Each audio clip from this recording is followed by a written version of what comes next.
You see me? Yes. Okay. Okay. So now you can introduce yourself. Hi. Okay, my name is Sheila Wheeler. I'm 50 years old. I made 50 this August. I currently live at the Boyd Hotel. Okay, Sheila, thank you for taking the time to do this interview with me today. You're welcome. So I'm just going to ask you a few questions about being homeless Okay. and the challenges that you faced in trying to either receive housing, employment, or such. So I wanted to start with asking you, are you aware of low-cost medical in your area? You know what, at the time I wasn't. The way I would get medical attention, I'd just go to the ER, and I knew that they couldn't turn you away. I just knew I couldn't go to a private hospital. Okay. And so do you have a history of mental health?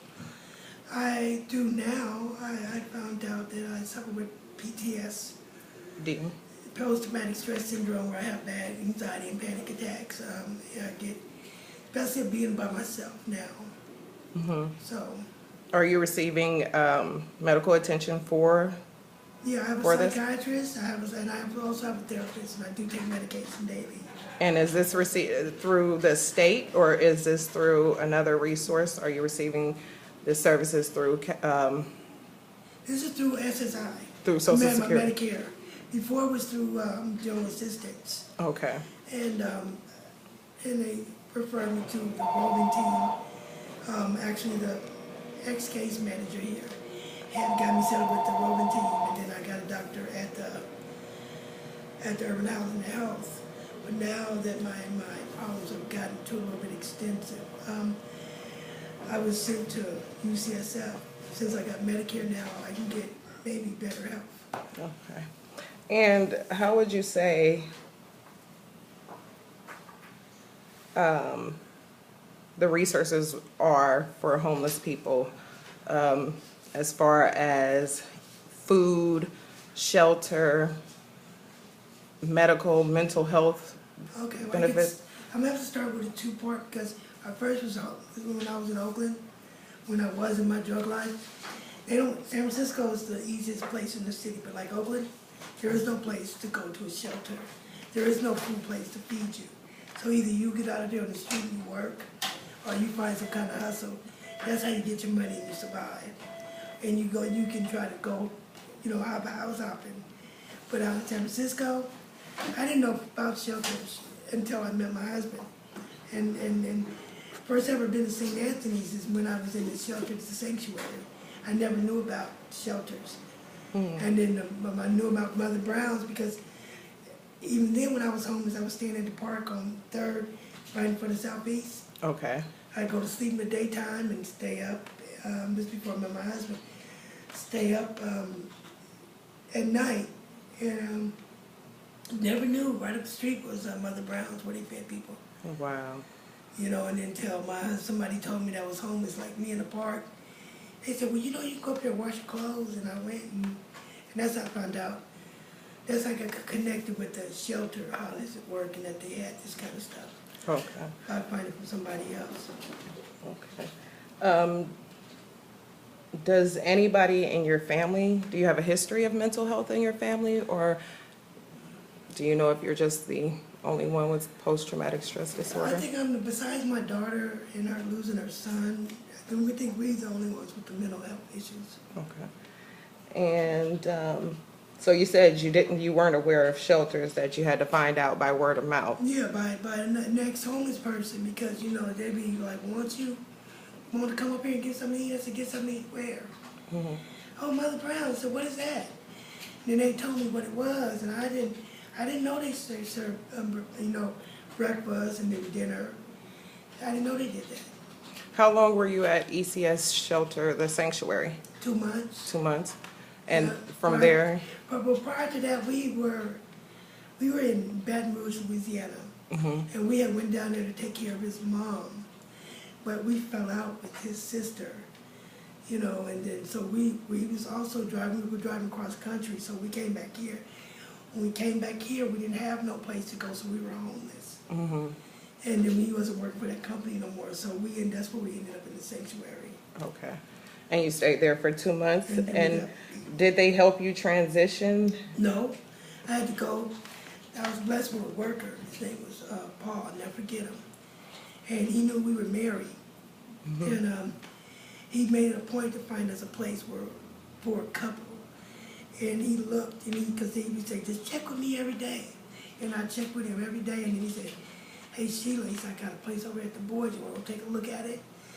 And my husband was asleep. And, you know, we had been up all night doing what we did back then. And I said, come on, you got to come with me. We got to come with me. And then that's when they showed me this 303. And that's where I've been, Okay. you know. Do you think your mental health and homelessness stopped you from getting jobs or? Oh, yeah, definitely. Because I had, you know, if you don't have a place, because I had a job when I was homeless. I was working actually at the Ramada front desk clerk. And I was homeless and nobody knew. And I had my uniform and it, to take a whole bath in a bathroom. And to try to keep your clothes clean or try to get somebody to get them to the cleaners. Right. It was hard. You know, my job didn't even know I was homeless. So after a while, it just got Just too got hard and to then cover I up? just, yeah, and then it just, you know, just finally it just kind of faded down.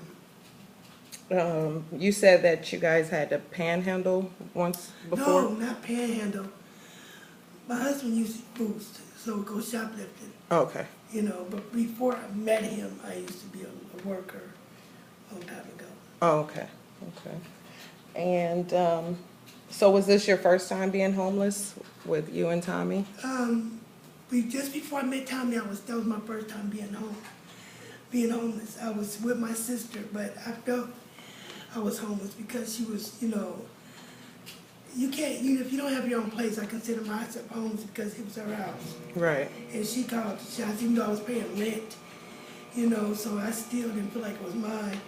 And if I didn't come back that night, she was like, well, you have to go, you know. Look, that ain't my place, so. Right. So that's why I ended up leaving, started staying at the park, by across the street from Southeast. And then, let me see, I came out October 4th, 2003. Tommy got in jail October 1st. I met him on October 6th. And we've been together ever since. Wow. Isn't that weird? Yeah. I didn't know him from Adam, he didn't know me from Adam. So, it was So you kinda- found love Yeah, throughout pretty this. much. Yeah, Good thing. yeah. How many people do you think you know that are homeless or Over have been? 100 right now, yeah.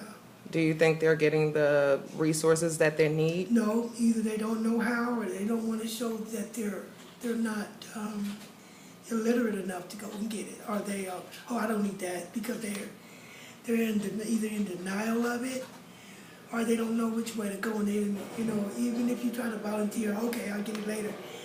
I think it messes with their pride or they just don't really give a shit. Some are so far into their addiction until they kind of sold their souls to it until as long as they got a roof, you know, if they can just get by that day and know it's away the next day, they cool. Do you think that the resources are made readily available for people that are homeless? Or No. do you have to search for it? Is there? You have to be put on wait lists. You have to, like, okay, like when I was on GA, we were on GA and homeless. Staying at the Park Providence Church off of 3rd. Okay. Because we go eat, and then at night we go get that 7-day bed. At the winter shelter. That's the winter No, it was shelter? all year round. Oh, okay. And we even though me and Tommy were married, we couldn't sleep together. We couldn't Right. go as a family unless we had a child. We didn't have a child, so we would go there. And then finally, the Homeless Project Connect put me on with a worker where I signed up for GA because again I wasn't on GA. Mm-hmm. And that's how I got this worker. I got who signed me up for this sanctuary crap right here. Not crap, but it's the sanctuary that saved my life. Excuse me. I worked there. Okay. I worked there, Yeah. so I know how warm it can be Yeah. at the sanctuary. Do you think the community is lacking in resources for homeless people and people with mental health or Yeah. disabilities? They are lacking. They just don't know how to put it out there. They don't make it very accessible for them. If they don't have a case manager that cares about them or someone that knows what to do, they're gonna be lost. You know, it's like you just open a big hole in the street and they fall in. You know, and as long as, out of sight, out of mind, you know what I'm saying? Yeah. They don't care. And then if you do try to pull yourself up, people still, just by me living in TL, they still look at me as less than because I'm here. I Right. just live here. I'm not, you know.